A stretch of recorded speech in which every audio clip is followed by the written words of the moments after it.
Amazing news for the Church of Tiffany Slaton. She has been found. She has been found, and I am beyond relieved, and I'm so happy for her family and for Tiffany.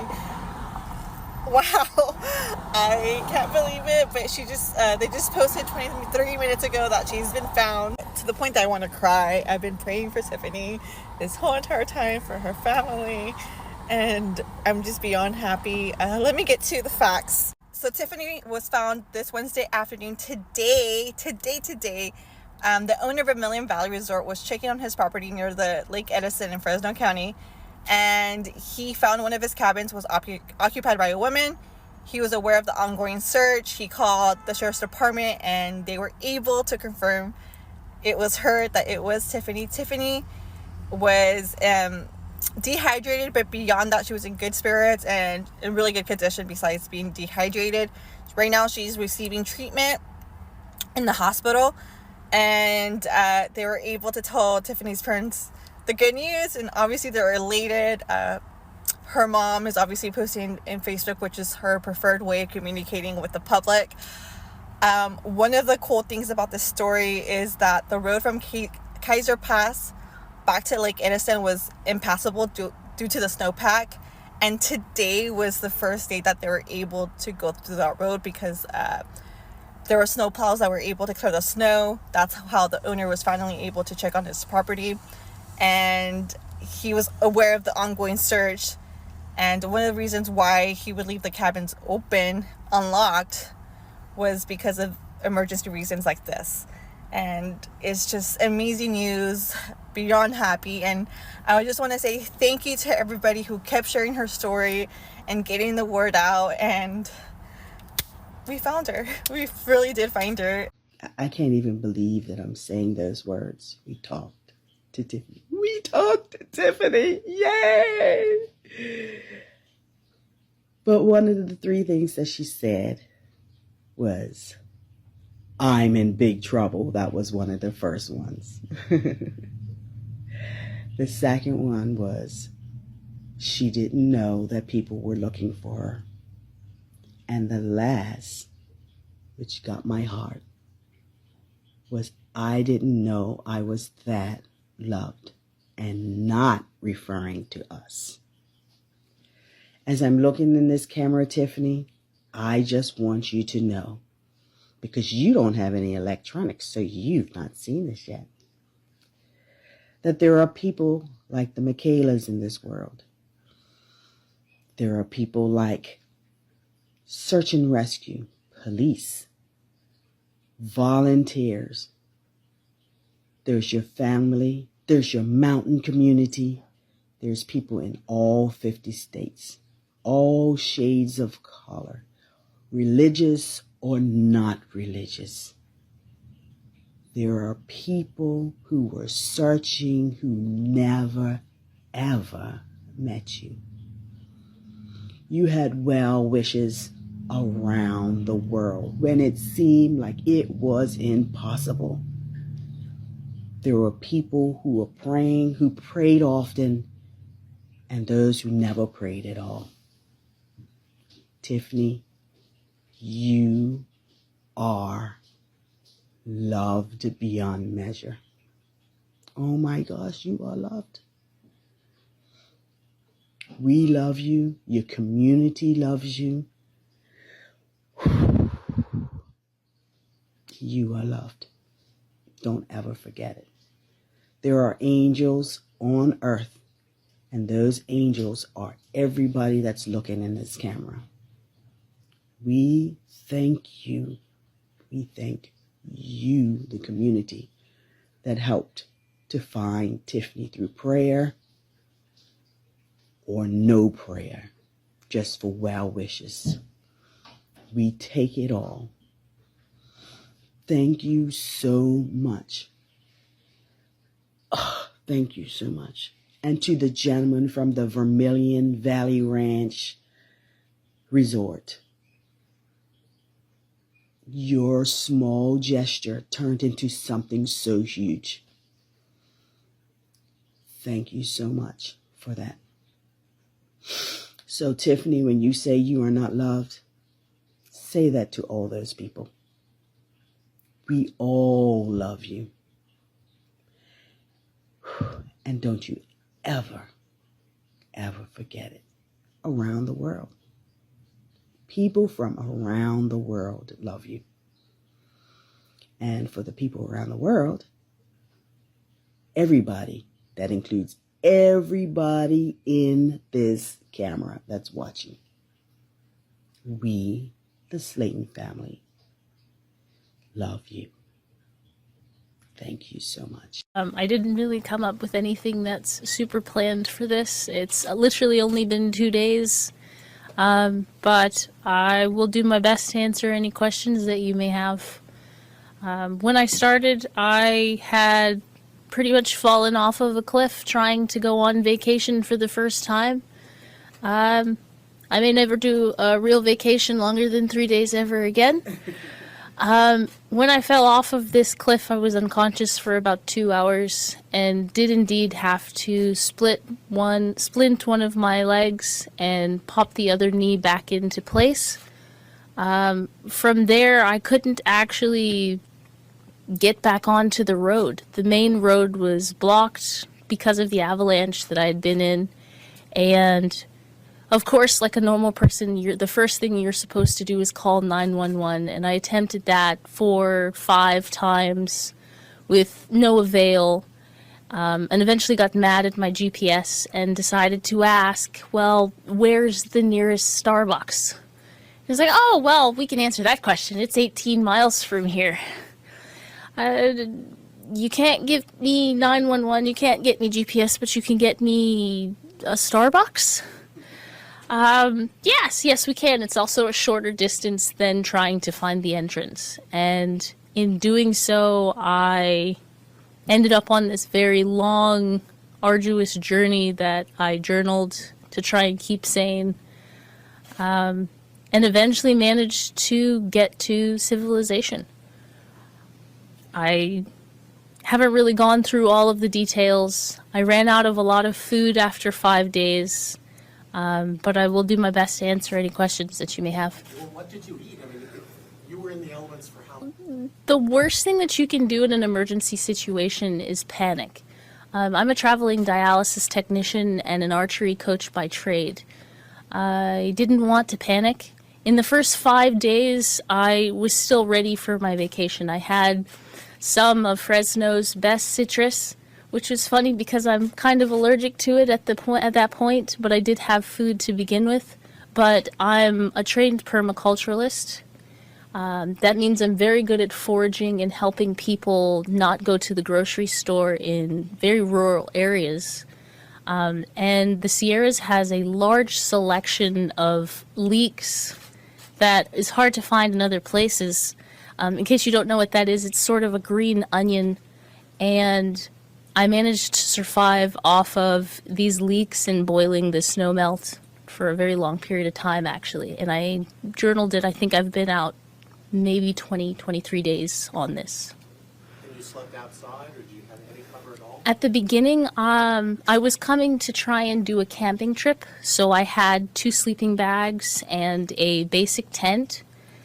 But at the end, after fighting nature for such a long time, I lost my tent, I lost my vestibule, and I did eventually lose both sleeping bags, so I was outside with nothing but a lighter and a knife.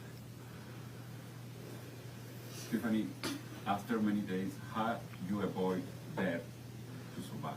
How did I avoid death? I'm pretty good at foraging, and nature is quite terrifying. So usually once you start finding things that are scary for you, you do your best to keep moving and get over it. And because of the mountains, I literally got over quite a few of them. Tiffany, the sheriff mentioned that you have something called ballerina syndrome. Is that accurate? And if so, what does that do in terms of making it difficult for you to hike? So ballerina syndrome is a syndrome that involves kind of what's known as a high arch. I'm unable to keep my feet on, can't keep my heels on the ground for more than 3 inches. And it kind of looks like this. Is that from dancing? not from dancing. I was born with this syndrome. And what it does is over time, you end up not being able to keep your heels on the ground. So things like snowshoes are not something I can find because, well, stilettos are not exactly the best of athletic wear. But I tried my best to find what I could and found a pair of heels made out of leather. Tiffany, how grateful are you of that man who, left that door open for people just like you, people in need? How grateful are you? I honestly do not think that without Vermilion Resort, I would not be here at that moment, because that was the 13th heavy snowstorm I had been in, and it was going to be the last one. If he hadn't have come that day, they would have found my body there. What injuries did you sustain? I've got into an avalanche and 2 landslides in the process. When I came into the hospital, somehow because of the foraging, my blood work was perfect. But I did have a lot of micro cuts. I have a lot of burns, but nothing that I don't think time will be able to heal. Did have a lot of micro cuts. I have a lot of burns, but nothing that I don't think time will be able to heal. And you were able to be found just in time for your birthday. How Yes. did that feel for you? Did you do anything to celebrate? I mean, your parents are here. That was actually my goal when I ended up on some of those mountains. Was I did not want to celebrate a birthday away from my family. So I had made it a point to try and find some sort of building before the 13th, because the last things that I had for food in my bag was a Dunkaroo packet, because it was the closest thing to a cake I had. It was 3 cookies and a packet of icing, and a lovely lady had given me some elderberry syrup, and I really wanted to enjoy that on my birthday as hopefully part of a sandwich. You see shows like Survivor Man and things like that, and you generally think about somebody being a certain physical type. I wouldn't necessarily look at you and say that's a person that could last 3 weeks, and here you are. So what do you attribute this ability to survive under the worst conditions? Well, while it may not look like it, I am a pre-Olympian for archery, and in the islands, I am number 2 in the world's islands for archery. In an archery session for 2 hours, we walk the equivalent of 5 miles and lift the equivalent of 2 tons. So my body type is not necessarily going to look like a boxer's, but it is indeed an athlete's. Did you see anything remarkable on your journey? Anything that stood out to you that you remember? Like animals? Any encounters with animals? I did indeed see every type of animal, or come across every track for animals that could possibly be found in the Sierras, including a sort of mountain goat that I have not yet identified because I haven't had a chance to look at the prints. It's only been day 3. Do you remember what day it was that your mind shifted of, I need to survive and I need to keep going and not give up? Do you remember what day it was? Day 1, once you fall off of a cliff and your parents are in the back of your mind from different issues, I necessarily would have said that I would rather, I can't say rather die because I didn't. I would rather live than have to deal with my parents seeing that I failed in such a dumb way. You have siblings? I have 2 brothers, yes. What have your brothers said about your amazing ability? Both of my brothers are military, and that is not something that I wish to put on television. They are not the adventurous type. We'll put it like that. I don't believe that doing mountaineering is something in my brother's futures. Will you ever do this again? Will you go alone on an excursion like this again? If it was something that benefited my family, like a television show called Alone, I may attempt it in order to benefit my family's economy, yeah. Was it, so what day did you actually start foraging and get off the roads? And did you leave your bike with the intention of coming back to it? Or were you leaving it there to come back, weeks or months later after you've gone? So foraging is kind of, it's almost like going through the grocery store. Eventually you start, boys check out chicks. foragers check out things that you could possibly eat in emergency situations. So at the beginning, I had already started trying to supplement the things that I knew I wanted to eat with things that I had found in the environment. One of my favorite things to do, because I am Bermudian American, is part of the British culture is a lot of tea. Manzanita and pine needles is one of the most delicious herbal tinctures that I could probably come across, and it was very relaxing.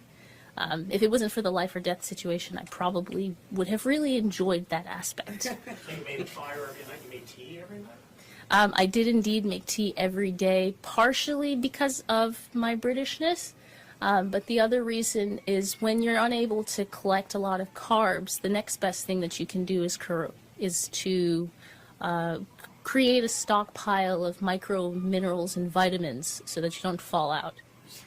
Did you have survival gear with you to make a fire and things like that? I had brought basic camping gear because this journey was only supposed to be a 3-day vacation. What went through your mind when you stumbled upon that cabin? I mean, what were you feeling at that moment? That was one of the heaviest snowstorms I had seen. I had actually gotten very lost at that point and didn't recognize that I was back at Edison Lake. I only saw white upon white in that storm. It was a little bit weird, but when I first came across it, it was a pristine Christmas tree and a tiny house, and it had markers like Santa's sleigh, and I could not understand. I actually thought I was losing my mind at that point, that I had somehow managed to make it to the North Pole. So I was not necessarily sure what I had come across, but when the door opened and I saw the best sleeping bag I had ever seen in the world, I wasn't necessarily thinking, oh my goodness, I'm rescued. I thought, it's a dry bed. When you saw your parents for the first time when they arrived here in California, what did you do? What did you say? Tell me about that moment. At yesterday, on my birthday, which is when I got to see them, I was not necessarily at the point of rescue. Most people think that once you've managed to make it to civilization, that the journey is over. But recovery doesn't start happening until your body is fully capable of being able to digest. And at that point, I hadn't been able to digest anything. I could eat, I could drink, but nothing was leaving my body. And it's one of the number one killers for people, is actually just trying to not have problems in the bathroom. So I was very happy to see them, but I was intensely nervous because I hadn't made that transition yet. How are you feeling now? How are you doing? I'm doing much better. My digestive system has started functioning very well. I'm hoping that I'll see progress very quickly. My parents have told me that a lot of people have helped me to collect some funds for recovery, and I'm really looking forward to the recovery process. Would your parents like to talk? Sure. Yeah, You daughter with such pride, and I understand that, and it's your only daughter, and she's apparently a better survivalist than your son. What do you want to say, Stephen? well, we're not going to say she's better. We'll say that we tried to prepare them for whatever the adventure of life will send their way. But your journey must have been horrible, waiting for that horrible phone call that you thought might happen. Did you think the call was going to come and it was going to be terrible news? We're more optimistic than that.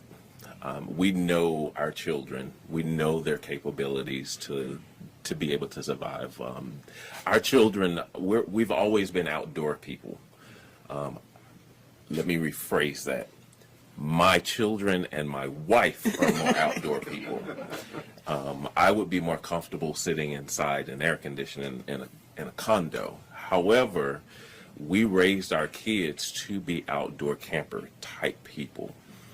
Tiffany got the love of foraging and gardening and plants and bonsaiing from her mother and I, because that's what we do on our farm. We have a micro farm in Georgia. So that's where it started. Now my boys they enjoy, like most boys, they enjoy the military side of things. So they enjoy, tearing stuff up. And that's what that's who they are. Yeah. I can only imagine how you were feeling. Tell me a little bit about what was going through your mind and that feeling when you got the news that Tiffany was okay. Tiffany's fine. Oh my God. I mean, that's basically what I can say. I mean, we were at, of all places, Goodwill. Goodwill. Trying to get some clothes because we had heard it was really cold here, and where we are, it's really hot. So he comes and he gets on the phone. It's like, I heard Tiffany, and ran off. And I am just there crying, and I'm trying to figure out, did he just say that? And a woman walks past me, and I just say, can I hug you? And I hugged her, and I cried. It was the most joyous occasion I think any mother could have. I would think anybody that knew their daughter was missing in a mountain or wherever she was, you would love to have them back. And that, it broke my heart, but it was the most joyous thing that I could ever have experienced. What was it like to see your daughter when you arrived at it? Oh my God, I had so many ideas. Jumping her and holding her, you want to just do all those things. But because the moment was hers and she was going through some things herself, we didn't have that moment. But just to hold her, she wanted to hold us. She wanted to hold her mom and dad, and I took it in, and I'm just glad to see her, to know that she's alive, and to smell her. Was she in the hospital when you saw her? Or was she No, she was somewhere else, and we had placed her in a hotel just to keep her safe. She was out of the hospital at the time, but You must be so proud of her. I am very proud. I mean, as a parent, we always say, we have adult kids. We can't control them. They can do whatever they want to do. But I'm very proud that she stood her own. I'm proud that she's back. But I will be prouder when she gets a GPS. So that'll be much better. We were talking about garments and different other things, but I wouldn't be much. She could do whatever she wants to do, but just get some kind of GPS. Yeah. And then we can talk every day. We don't keep our kids locked down. This is not a time for us to lock her back in Twigs. We'd love to have her back home when she's home, but her adventure is far from over. Yeah. And so what's happening next? I know she was headed to medical school. Is that correct? That's completely up to her. We have no idea. We are standing back. We're like you guys. What you gonna do next? Yeah. But whatever she decides to do, we will be next to her 100%. But y'all are going to head back to Georgia and just have some family time. Yeah. Most certainly. We will definitely be going back to Georgia, to our little town that we enjoy so much, Lakes County. All three of you going back? Oh yes. Even if I have to tie her down, she's coming back home and I say that jokingly, but it's so that she has time to recuperate, so that she can go back out and do another type of adventure. With GPS. With GPS. Yeah.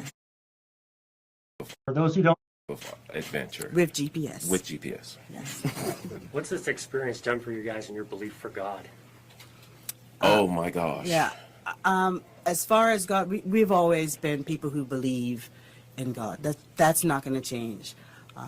Community, I could tell you, the community here and around the world, so many people got in contact with us, checking on us, just loving on us. And I just totally appreciate every single person who reached out to us. I love people.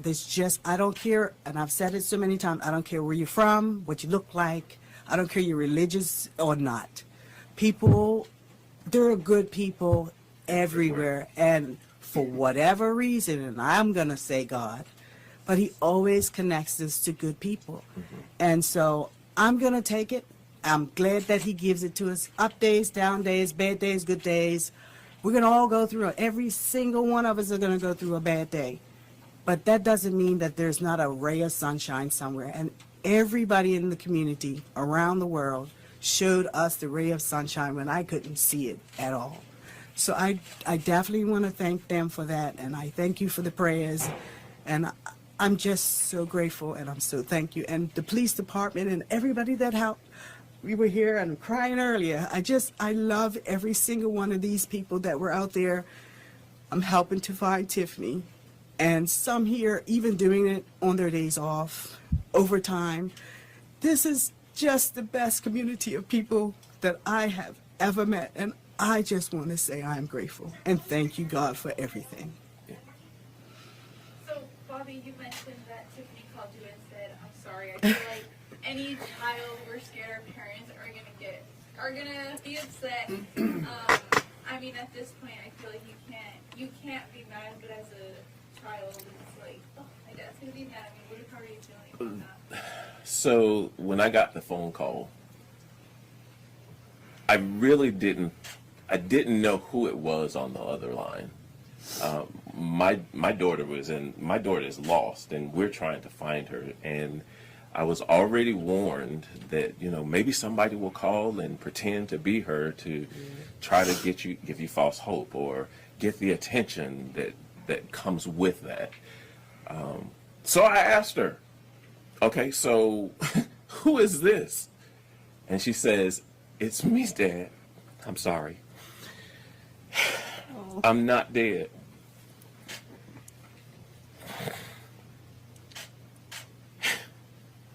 That was the best feeling. That was the best gift that I could have ever gotten.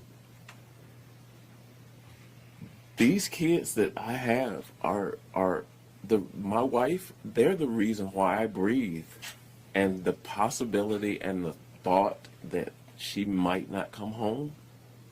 Yeah, that to hear her voice